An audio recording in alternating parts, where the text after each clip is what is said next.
안녕하세요. 수업 시작하겠습니다.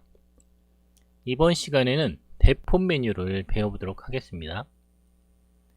대폰 메뉴는 모델링이나 애니메이션 작업을 위해서 오브젝트를 변형시킬 때 이를 쉽게 컨트롤할 수 있는 툴들이 있는 메뉴로, 예전에는 애니메이션 메뉴에만 있었지만 지금은 이렇게 모델링 메뉴에도 들어와 있습니다. 그래도 지금은 애니메이션 수업이기 때문에 애니메이션 메뉴로 전환하고 수업을 진행하겠습니다. 그럼 대폰 메뉴 한번 볼까요?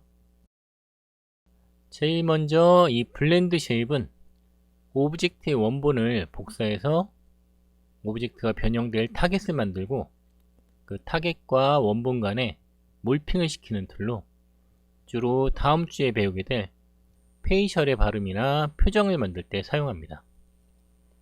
사용법을 잠깐 보도록 할게요. 스피어를 하나 만들고요.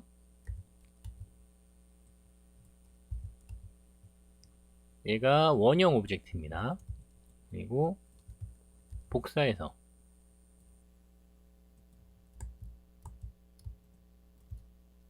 버텍스를 선택하고요.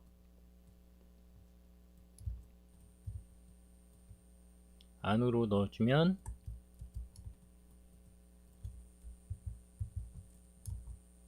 이런 웃는 모습 같은 표현을 했고요. 하나 더 할게요.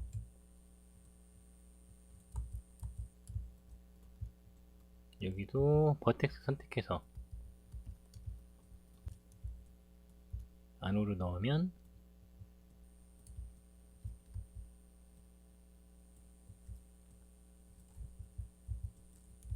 눈 같은 모습이 나왔죠. 그리고 또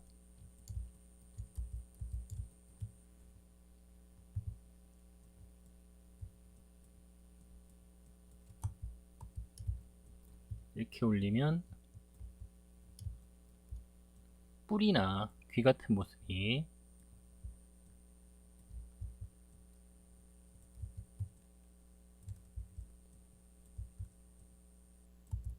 나왔습니다.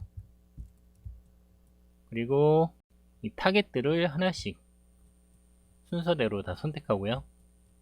맨 마지막에 원본을 선택해서 블렌드 쉐입을 누르면 여기 뭔가가 추가됐죠.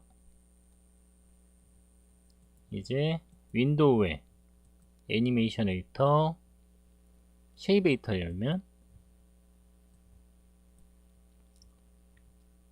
자, 이게 원본이고요. P스피어 2가 여기 있죠. 그래서 이걸 움직이면 이렇게 원본에 이 복사본 타겟의 형태로 변형할 수가 있습니다.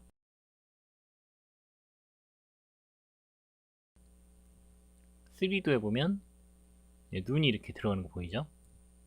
그리고 4까지 하면 이렇게 귀나 뿔 같은 모양이 또 나올 수도 있고요. 이런 식으로 타겟들을 만들어 원본의 형태를 변형시키는 게 블렌드 쉐입이었습니다. 이 블렌드 쉐입 작업을 할 때 조심해야 될 거는, 여러분은 몰랐겠지만 이 폴리곤에는 다 고유의 버텍스 번호들이 있습니다. 이 버텍스의 번호들을 추적해서 블렌드 쉐입을 만드는 거기 때문에 버텍스의 번호가 다르다거나 버텍스의 번호가 안 맞거나 이렇게 되면은 블렌드 쉐입을 적용할 수가 없습니다. 그래서 여러분이 특히 캐릭터 모델링을 할 때는 블렌드 쉐입 전에 모든 모델링이 완벽하게 끝나 있어야 되는 거죠. 그 다음에 클러스터, 블렌드 쉐입은 다 0으로 돌릴게요.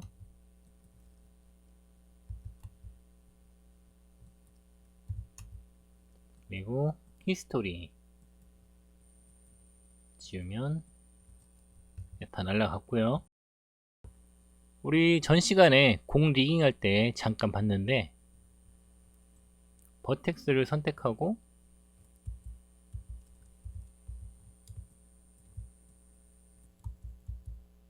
이 클러스터를 만들면 이 C라는 클러스터 핸들이 나오고, 이 핸들을 움직여서 오브젝트의 형태나 위치를 변형할 수가 있습니다. 그리고 이 아래쪽에 가면은 페인트 웨이트의 클러스터라고 있습니다. 얘를 통해서 이런 변형할 때 간격 같은 거를 조절할 수 있는데, 그건 좀 이따 보도록 하죠. 다시 지워주고요.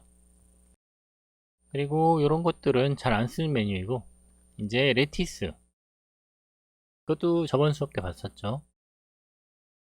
클릭하면 내가 선택한 오브젝트를 둘러싸는 이런 커다란 사각 틀이 만들어지고요. 이 사각 틀은 이쪽에서 칸수를 늘리거나 줄이거나 이렇게 조절할 수 있습니다. 가장 기본은 2가 되겠고요. 여기서 레티스 포인트를 움직이면 형태를 변형할 수가 있습니다. 지우면 원래대로 돌아오죠. 그 다음에 이 랩, 이거는 면이 좀 많은 오브젝트를 만들겠습니다. 스피어를 다시 만들고요.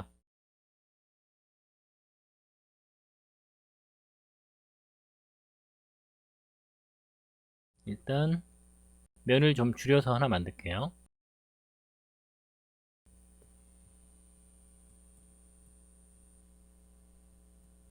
하나 만들고 복사하고, 원본은 면을 좀 더 많이,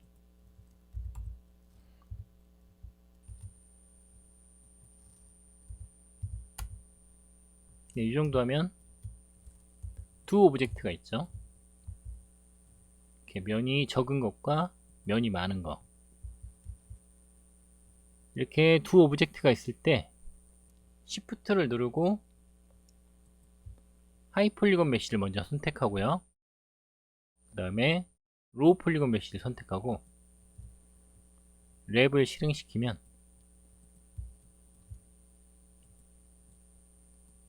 이 로우 메쉬의 형태를 변형하면 하이 메쉬가 같이 형태가 변형되는 게 랩 툴입니다. 레티스랑 좀 비슷하긴 하지만 레티스는 그냥 사각 틀이었고, 얘는 면수가 적은 비슷한 오브젝트로 컨트롤 할 수가 있는 거죠. 간간히 로폴 캐릭터를 리깅한 다음에 하이폴 캐릭터에 랩을 씌워서 하이폴 캐릭터를 움직일 때 사용하기도 합니다.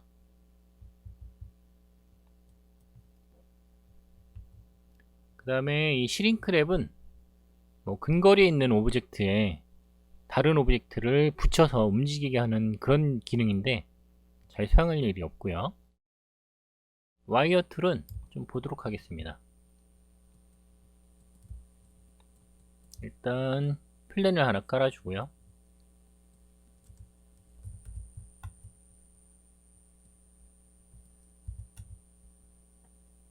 면수를 많이 좀 늘려줍니다.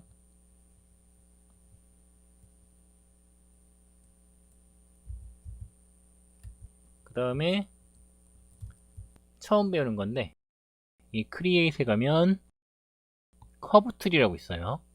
이 커브 툴에서 CV 커브 툴, 요걸 선택하면 이렇게 점이 나와서 내가 이렇게 점을 찍으면 원하는 대로 커브를 만들 수가 있습니다. 이거를 탑뷰에서 CV 커브 툴 선택해서 쭉 이렇게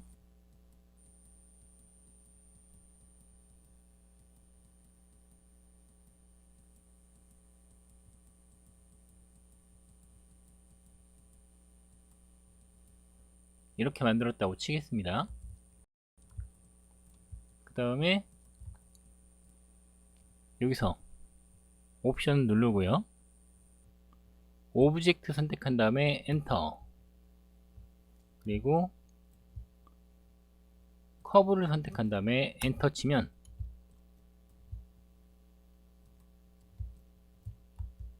지금은 뭐 변화가 없죠. 근데 컨트롤 버텍스, 마우스 우클릭해서 컨트롤 버텍스를 선택하고 얘를 움직이면 이렇게 내가 움직이는 커브의 모델링이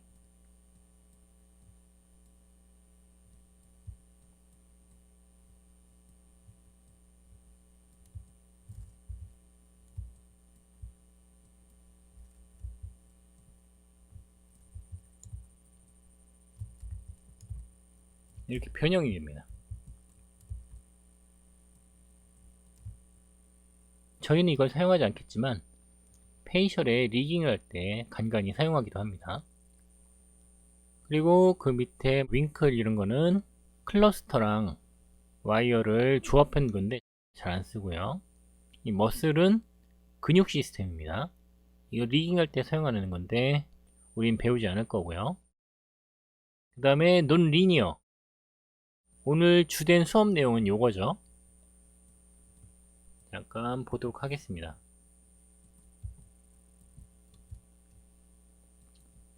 큐브를 만들겠습니다.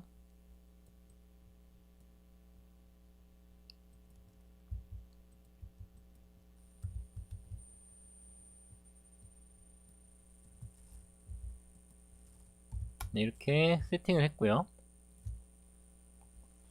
그리고 면수가 많아야 되기 때문에 서브 디비전 하이스를 이렇게 늘려주겠습니다.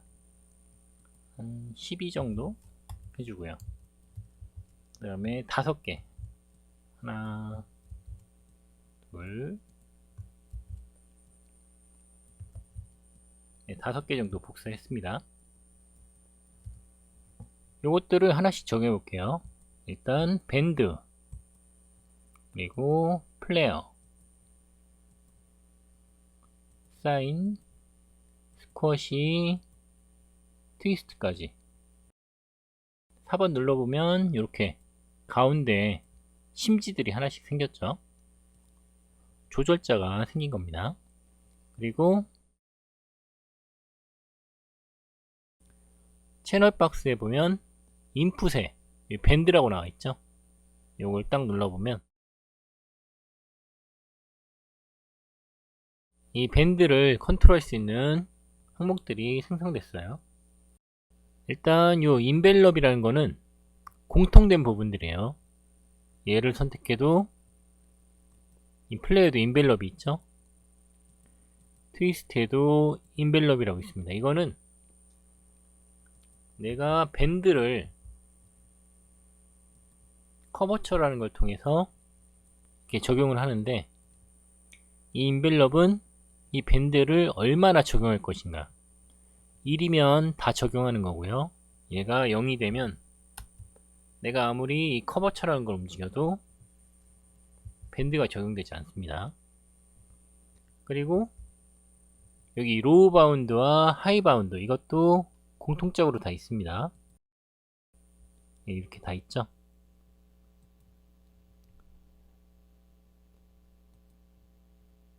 여기 로우 바운드는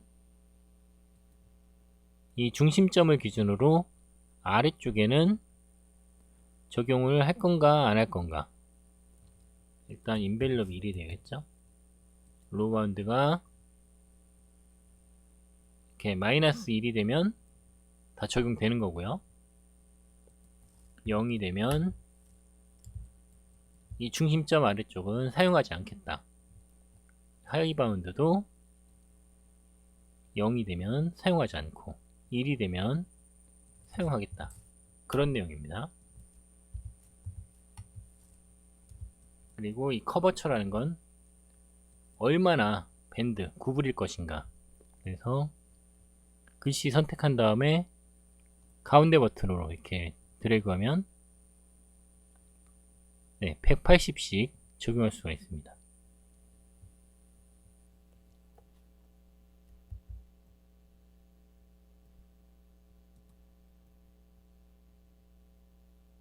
이게 밴드의 속성이었고요. 그 다음에 플레이어는 자꾸 걸리죠. 그러니까 끌게요. 스타트 플레이어 X, 이거는 스타트가 요 아래입니다. 그리고 엔드가 이 위에요.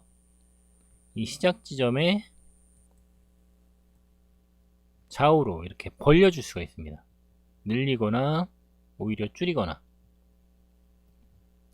그리고 스타트 플레이어 Z는 앞쪽으로 늘어나겠죠. 이런 식으로 무슨 피라미드 같이 생겼네요.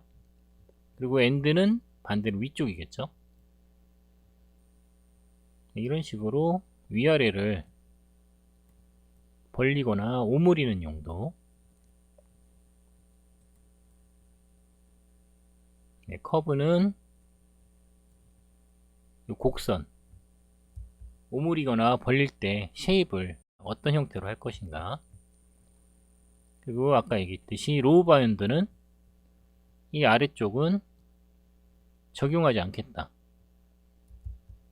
아니면 위쪽은 적용하지 않겠다.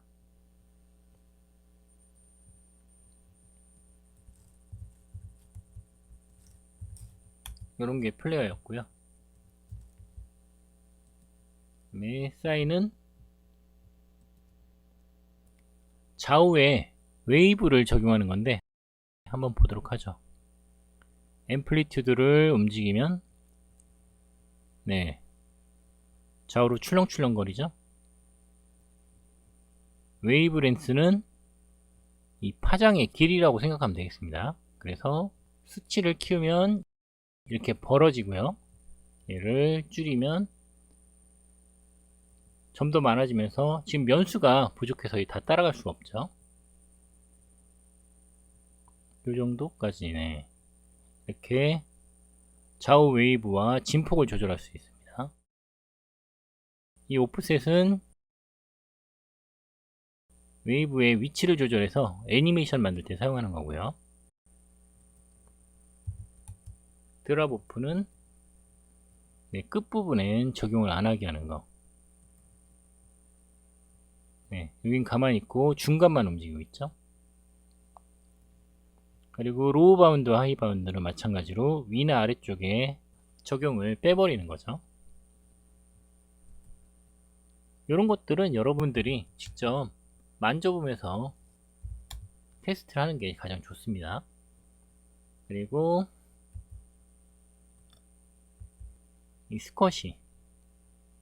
스쿼시는 대충 알겠죠. 팩터를 이용해서 스트레치 하거나 줄이거나 이렇게 딩딩 이렇게 할 수 있죠. 나머지는 비슷하고요. 이런 것들로 이 면의 형태의 각을 좀 잡아줄 수가 있습니다. 엔드, 이렇게 잡았죠. 가운데 버튼으로 이렇게 조절할 수 있어요. 그리고 마지막 트위스트는 스타트 앵글 아래쪽이죠. 아래쪽을 이렇게 꼬거나 위쪽을 꼬거나 이렇게 꽈배기를 만들 수 있죠. 무슨 로고 같이 됐네요. 그리고 마지막으로 웨이브는 면을 좀 많이 써야 됩니다.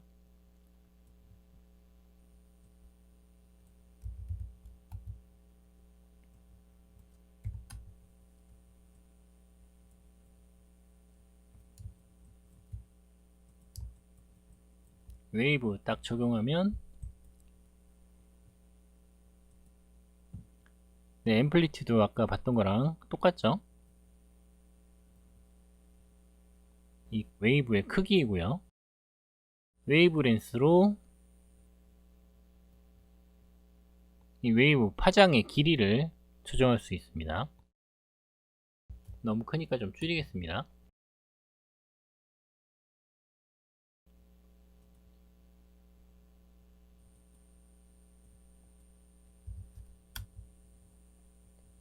이 오프셋은 이렇게 애니메이션 할 때 이거 한번 키를 넣어볼까요? 1프레임에서 0으로 여기서는 간혹가다 키가 안 들어갈 수 있기 때문에 S를 넣는 것보다 이렇게 선택해서 키 셀렉티드 해주는 게 더 좋습니다. 그리고 120에서는 한 100 정도 키를 줄까요? 그러면 너무 빠르네요. 10만 주겠습니다. 그래서 플레이하면 네, 10도 빠르네요. 저도 이걸 그렇게 사용하진 않기 때문에 이렇게 빨리 움직이는 줄은 처음 알았습니다.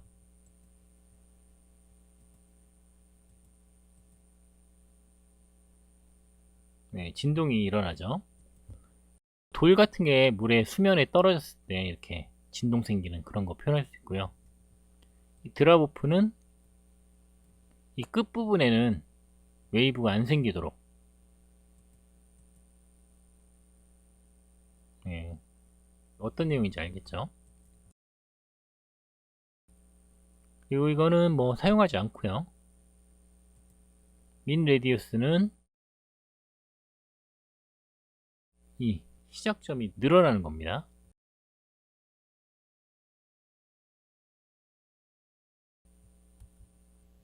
맥스 레디우스를 줄이면 네, 퍼지는 범위가 줄어드는 거고요. 이런 식으로 웨이브까지 논 리니어 툴에 대해서 알아봤습니다. 이거는 잠시 후에 오늘 또 작업할 큐브 애니메이션을 만들기 위해서 큐브를 리깅할 때 다시 한번 보도록 할 거고요.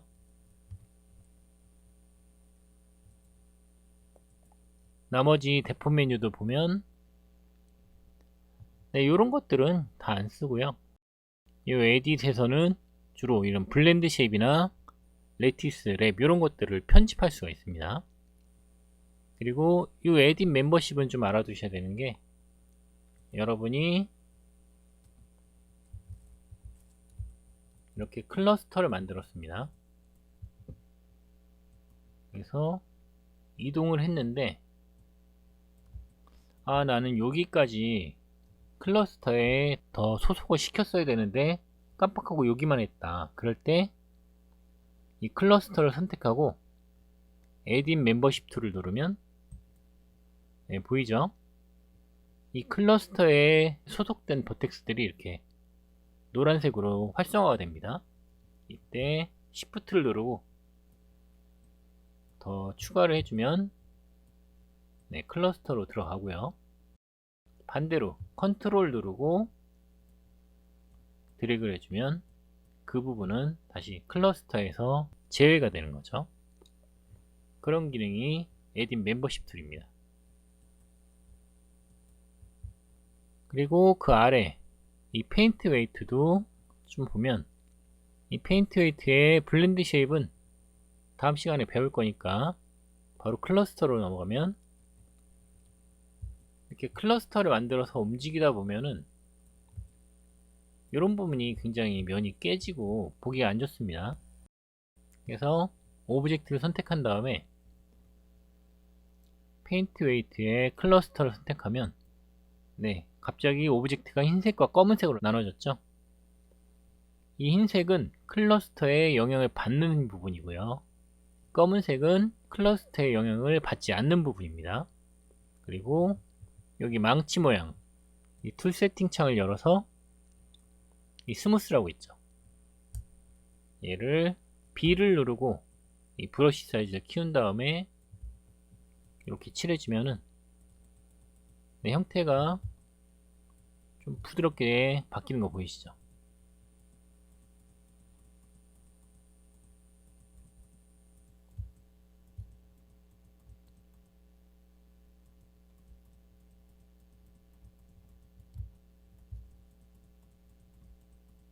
이것도 마찬가지로 다음 주 수업할 때 좀 더 자세하게 설명을 할 건데 이렇게